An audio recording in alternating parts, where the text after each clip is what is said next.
Bom, pessoal, ontem teve o primeiro encontro em Istambul, das partes ucraniana e russa, debaixo dos auspícios do presidente turco Erdogan, que esteve presente, da qual saíram um otimismo moderado das duas partes e há uma possibilidade de que haja um descalonamento da parte da Rússia, que se tinha comprometido por duas vias. Havia a política em que contempla a hipótese de que o presidente Vladimir Putin se sente à mesa com o presidente ucraniano Vladimir Zelensky. Isto não era novo, na realidade. Isto foi falado a semana passada já, que havia essa possibilidade. Eu não me lembro qual era, na altura, a exigência que se fazia da parte do Putin. Eu acho que ele exigia que este já seja para firmar a paz, porque não vai perder tempo a sentar-se com o Zelensky para show mediático. Mas ficou isso reiterado e ofereceu-se para realizar uma reunião entre os presidentes Vladimir Putin e Vladimir Zelensky simultaneamente, com a rúbrica de um tratado de paz pelos seus ministérios de negócios estrangeiros, o mais cedo que anteriormente previsto. Bom, isto aqui é o que veio saído nas agências noticiosas a seguir à reunião. E na parte militar, os russos comprometeram-se a reduzir drasticamente as suas atividades das tropas em direção a Kiev e Chernigov. Na realidade, ontem à noite, os ucranianos dizem que houve até uma escalada e uma intensificação dos ataques da Rússia tanto a Kiev, e hoje saiu a dizer que Chernigov está debaixo de um ataque bastante bastante mais intenso do que anteriormente. Isto há que fazer fé também na imprensa. Eu não sei se isto se trata de desinformação ou se também os russos estão a fazer um jogo duplo.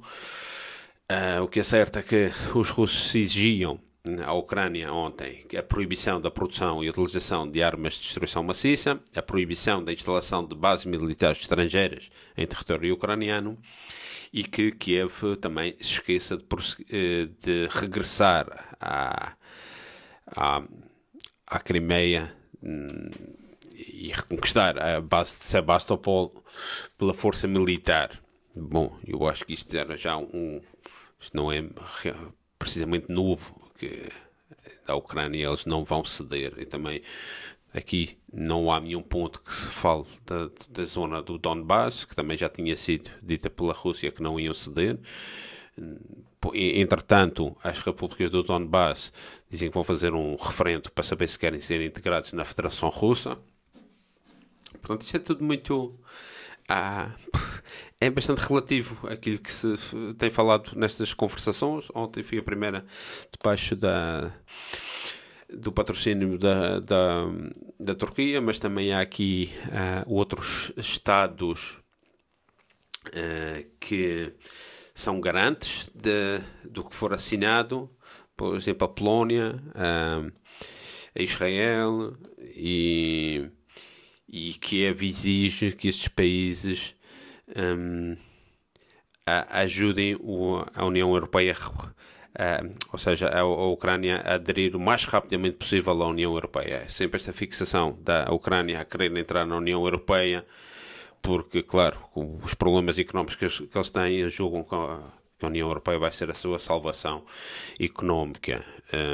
Por outro lado, Kiev comprometeu-se nas conversações em assegurar um estatuto neutral e a não nuclearizar as suas forças armadas se lhe forem dadas garantias de segurança. Pois isto aqui também é. Eu garanto isto, tu me garantias o outro. Ou seja, isto aqui é um bocado a galinha e o ovo. Ficou assente das duas partes que tinham um certo otimismo, e que houve progresso nas negociações. Agora é preciso ter cuidado o que se passa, porque sempre que se vê que há paz à vista, há elementos que não estão interessados na paz. Já falámos aqui dos casos de que se passou na Síria, quando a guerra estava quase acabando e houve atentados de armas químicas. Eu acho que é muito grave que tipos como o presidente dos Estados Unidos, Joe Biden, ou o chanceler alemão tenham falado destes temas de armas químicas de forma tão aberta, a acusar prontamente a Rússia já de um eventual ataque que possa vir a suceder com armas químicas. Bom, isto aqui é preciso ter agora um bocado a cabeça fria. Quem é que aqui foi... quem é que encontrou armas químicas, ou seja, laboratórios químicos na Ucrânia?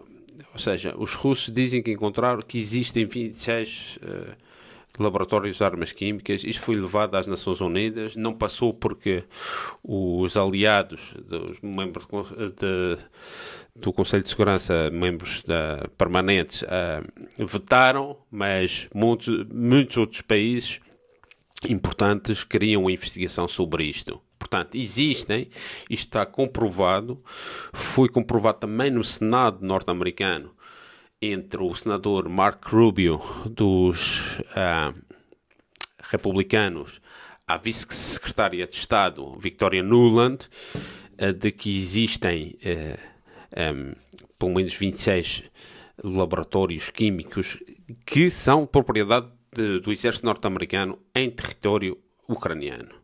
E aqui é que é importante ver porque é que a Ucrânia se tornou um centro de todas as atividades ilegais e ilegais e nebulosas durante estes últimos anos, porque é um não-Estado, é um Estado onde há uns oligarcas que mandam, não há uma estrutura, há muita corrupção, é fácil de fazer, de dedicar-se a atividades ilegais. E aqui está uma. E então é grave que haja... O presidente dos Estados Unidos já tinha falado deste tema, já acusando a Rússia de uma coisa que a Rússia não tem nenhuma ou seja, precedente.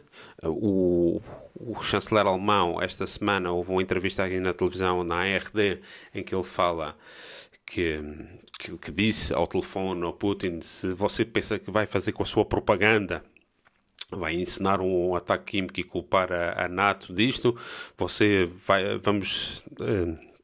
isso vai ter consequências drásticas. Da implicação, ele estava a dizer subrepticiamente que a NATO entraria no conflito. Portanto, isto aqui é preciso ter muito cuidado. Aqui, quem tem toda a tradição destes ataques de bandeira falsa não é a Rússia, é tudo o contrário. O chanceler alemão estava falando de ataques de bandeira falsa, já trazendo teoria da conspiração, isto na boca do primeiro-ministro da Alemanha. Isto é novo. Ou seja, portanto, aqui, quando se vê a paz, já aqui tinha falado, é preciso ter muito cuidado de que haja os sabotadores, as pessoas que não querem a paz, porque existem.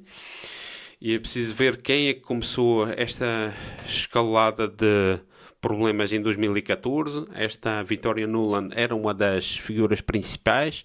Esta subsecretária de Estado na altura era subsecretária de Estado da Hillary Clinton. Na altura do governo era Obama. Depois voltou. E aqui há uns artigos do Geopol sobre vários temas. 3 artigos diferentes. Sobre Biden e as suas relações com a Europa, a sua relação contra a Rússia. E tinha aqui marcado, lá ver onde é que eles estão. E também um outro artigo que tinha a ver com o renascer do Império norte-americano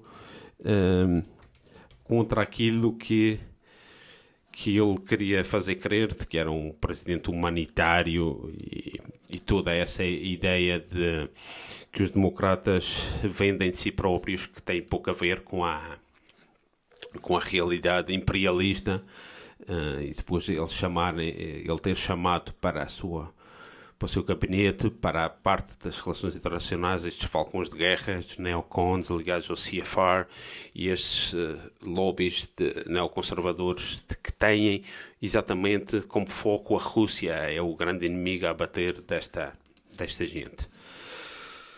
Portanto, para já, esta parte militar está nesta fase, há negociações, há uma luz ao fundo do túnel, mas o que já ninguém tira é todas as repercussões económicas que isto trará. E trará, sobretudo, para o nosso continente. A Alemanha é o país que mais depende da energia russa. 55% do gás que a Alemanha recebe vem da Rússia, através dos canais existentes, o Yamal, que passa na Ucrânia, do Nord Stream 1. É de recordar que por exemplo, o gasoduto que passa na Ucrânia continua a funcionar, mesmo a meio desta guerra. E aqui há da parte da Europa e da Alemanha, sobretudo, há aqui muito má gestão de tudo o que se está a passar. E aqui é importante frisar as consequências que isto está tendo aqui na Alemanha. Por exemplo, o chanceler Scholz, nesta entrevista, advertiu que há um número incrível de empregos que está em jogo se cortarem energia russa. Portanto, a ideia que os alemães querem fazer é cortar a energia russa totalmente, importando dos Estados Unidos, por 40% mais cara, e já vamos ver quais são as consequências disso, mas que isso não pode ser feito de repente, porque se for de repente é um desastre sem precedentes para a economia, porque paira o medo e o perigo de uma recessão económica na Alemanha, de entrar em recessão. Portanto, o tema do G7. Vamos lá ver. O G7, que se reuniu a semana passada, ao mesmo tempo que a União Europeia, veio dizer que é inaceitável o pagamento do gás russo em rublos. Porquê? Porque é que se passou? O G7, a União Europeia, os Estados Unidos, todos esses países aliados fizeram sanções à Rússia, nos quais congelam os ativos da dívida soberana russa nos bancos que estão na sua área. E então, isto são 600 mil milhões de euros, que também concordaram com estas sanções retirar a Rússia do sistema de pagamentos do SWIFT, e a Rússia então disse, pronto, olha, então se vocês não querem, se nós não podemos usar as vossas moedas, estamos fora do vosso sistema, se vocês querem a nossa energia, comprem na nossa moeda. E o que é que veio o G7 a dizer? Isso é inaceitável. Ou seja, eu acho que esta gente está a gozar com as pessoas, está a brincar com a nossa cara, porque nós vamos ser as vítimas finais disto, porque a falta de abastecimento de energia vai ter uma repercussão muito catastrófica na Europa. E então veio a von der Leyen da União Europeia a dizer que não, porque não podemos aceitar, porque isso seria estarmos a ir contra as sanções que nós aplicamos. E então o que é que ela quer? Os russos dizem, olha, se vocês não querem pagar na nossa moeda e se nós estamos sancionados por vocês, a gente não vos pode oferecer o gás. O gás tem que ser pago. É um bom preço, muito mais barato do que vocês vão comprar nos Estados Unidos. Vocês ainda por cima têm a ideia de deixar de nos comprar, porque ainda por cima é público, que vocês querem cortar. Isto são as últimas entregas do nosso gás. Paguem na nossa moeda. E estão loucos. Estão absolutamente loucos. Todos os ministros concordaram que exigir o pagamento em rublos é uma violação dos contratos existentes. O pagamento em rublos é inaceitável e exortamos as empresas a rejeitarem o pedido de Putin, disse o ministro alemão Robert Habeck após a conferência digital com os seus colegas. Porquê? Porque este Robert Habeck, para além de ministro da Economia e número 2 do governo alemão, a Alemanha está este ano como na presidência rotativa do G7. A exigência de Putin, diz o Robert Habeck, de que o gás seja pago em rublos é a prova de que as suas costas estão contra a parede. Bom, isto das costas estão contra a parede não é bem assim. Os russos têm a quem vender este gás. Não se esqueçam disso. Quem está com as costas contra a parede é a Europa.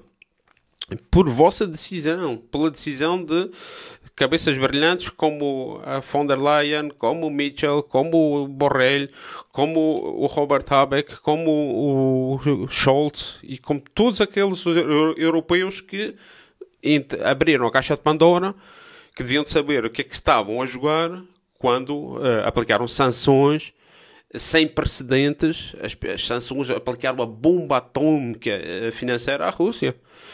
Pois, o ministro das Finanças francês tinha dito que isto era guerra total, económica total à Rússia. Vamos para a frente, vamos destruir a Rússia. E agora, os russos têm isso portado até com muita... muito lisonjeiros, porque se quisessem, cortavam imediatamente. Sabem que nem em rublos, nem em nada. Vamos vender este gás, o petróleo, o carvão, vamos vender à Índia, ao Paquistão, ao Bangladesh, ao Vietnã, à China, à Mongólia, porque também querem e ainda por cima pagam mais. O que eles estão a dizer é que lhes paguem em rublos. E esses ficam fora de si. Na realidade, o que eles querem é submeter todos os outros que não eles têm uma necessidade de submeter os demais à sua vontade. E eles fazem isto nas relações internacionais e fazem isso a nós, ao seu próprio povo. Esta gente, como eu já vos disse, esta gente tem que ser posta na rua. E isto vai passar-lhes uma factura imediatamente já. Eu estou vendo aqui já as pessoas a ficar... Há coisas nos supermercados que já faltam. Em Espanha a situação é a que é, com os transportistas. E, claro, as pessoas também não são tontas. Sabem de quem é que provocou tudo isto? Quem é que abriu a caixa de Pandora? E há que a responsabilização política tem que ser tida em algum momento. Todos os políticos que assinaram esta loucura, esta fanfarronice de ir a pensar que iam mudar de regime na Rússia, vão ter que ser responsabilizados por isto, porque isto são sanções super irresponsáveis, como já aqui tinha sido dito desde o início, desde há 2 ou 3 semanas, quando elas tiveram início, e agora começa-se a ver, porque...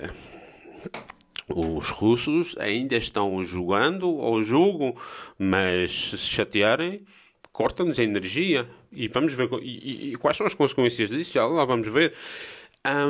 Portanto, 55% do consumo de gás da Alemanha é importado da Rússia. E ele não vê... Diz que começou hoje.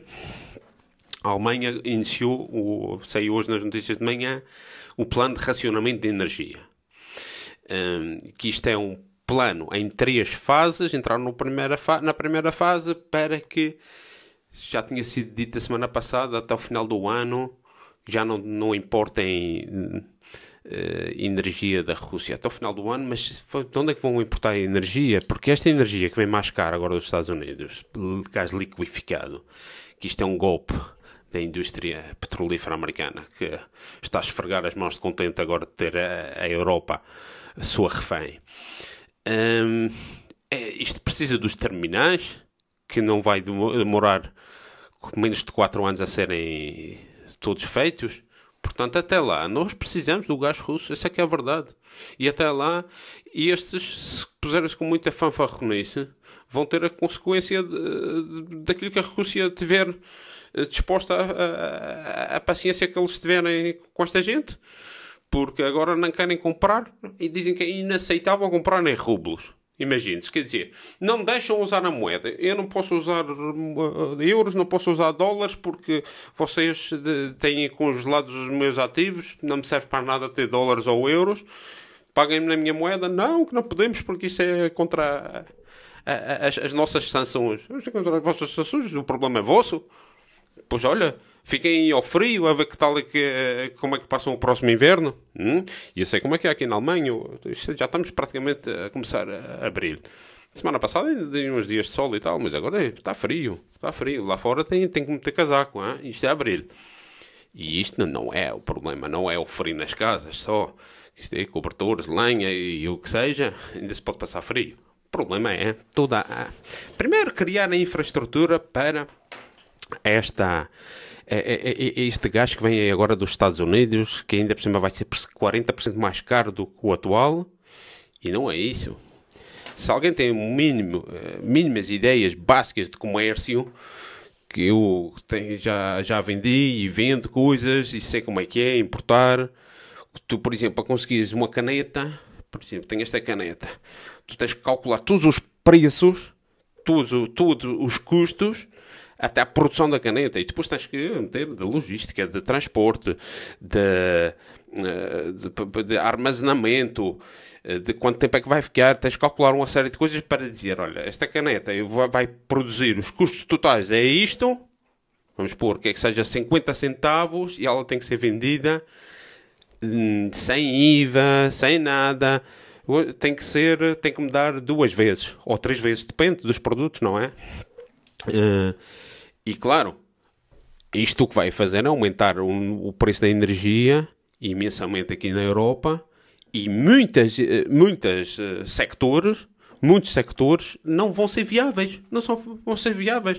Para fazer uma caneta que vai custar 70 centavos para depois vender a 2 euros, para ter 2 euros de lucro, não me dá 3 vezes aquilo que tinha que dar. Portanto, a energia que a Rússia nos exportava aqui para a Alemanha foi o segredo de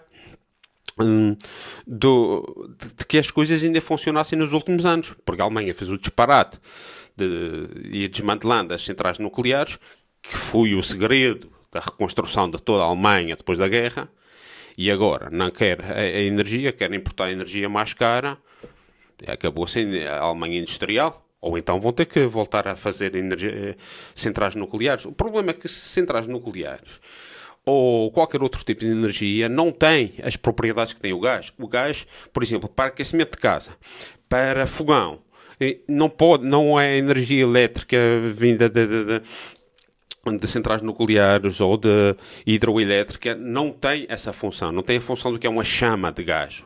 É por isso que dizem que o gás é a energia do futuro. Sabia-se isto já há 15 anos. Sabia a Gazprom, sabia o Putin. E é por isso que ele agora tem as cartas na mão. E agora vocês vão entender porque que tudo o que ele tem feito tem sido tudo dentro da ideia que ele tem de ter o seu lugar na Europa. Porque este tema da Ucrânia não é, como eu já aqui em algum momento disse, da Ucrânia não é a Ucrânia só. A Ucrânia é importante porque põe em risco diretamente uma entrada hipotética na NATO e fazerem armas nucleares que ameaçassem a existência da Rússia. É concretamente aquela parte geoestratégica que a Rússia não podia nunca admitir. Mas há o tema estratégico geral de que a Rússia quer fazer parte de uma arquitetura de segurança da Europa que está desatualizada e que foi feita desde 1990. Desde a Carta de Paris, dos Acordos de Helsinki, depois da Carta de Paris, e tudo o que veio daí foi feita não só à margem dos interesses da Rússia, mas ainda por cima contra a Rússia, claramente, com a inclusão aqui de elementos que nem sequer são europeus, como os Estados Unidos, com o seu plano de ir espremendo a Rússia para as suas fronteiras. Então aqui a parte geoestratégica é muito importante e eles exigem e querem que façam parte da nova arquitetura de segurança da Europa, que isto é que é importante. E o equilíbrio de poderes no mundo vai ser outro. E aqui o gás... Agora estamos na parte económica, puramente económica, porque a Europa está fazendo aqui uma guerra que não pode ganhar, jamais. Mesmo a aliança aos Estados Unidos, comprando gás, não.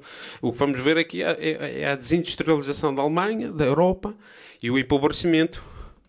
E isto as pessoas vão entender porquê e como e quem é que está fazendo isto. por exemplo, a Polónia também vem aqui toda já a dizer, anunciou que fará tudo para deixar de importar petróleo, gás e carvão da Rússia este ano e apela a outros parceiros da União Europeia para que sigam o exemplo para evitar a energia que seja chantageada por Moscou. Mas o que é que está a chantagear quem? Moscou está disposta a vender e continuar a vender em rublos. E ainda tem mais. Hoje saiu uma notícia para acalmar a coisa, é que a Rússia não implementará imediatamente o pagamento exigido das entregas de gás em rublos. A mudança terá lugar gradualmente, anunciou na quarta-feira, hoje, o gabinete presidencial russo.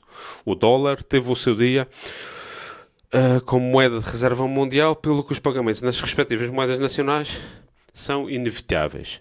Isto é tirado do Handelsblatt, que é o tal jornal comercial aqui da Alemanha, e uma perita em energia, uma jornalista do jornal, Cláudia Kempfert, diz que não vê atualmente uma situação de emergência para o fornecimento de gás. Portanto, esta coisa de que o Robert Habeck disse hoje que ia começar o plano de emergência de racionamento de gás, ela vê que não há razão para isso.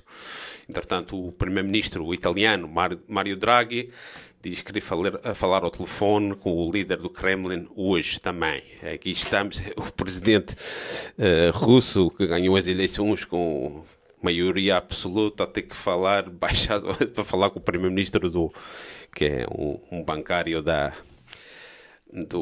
Goldman Sachs, que nem eleito é primeiro-ministro da Itália. A este ponto chegamos e depois queixamos-nos. Temos esta gente a nos representar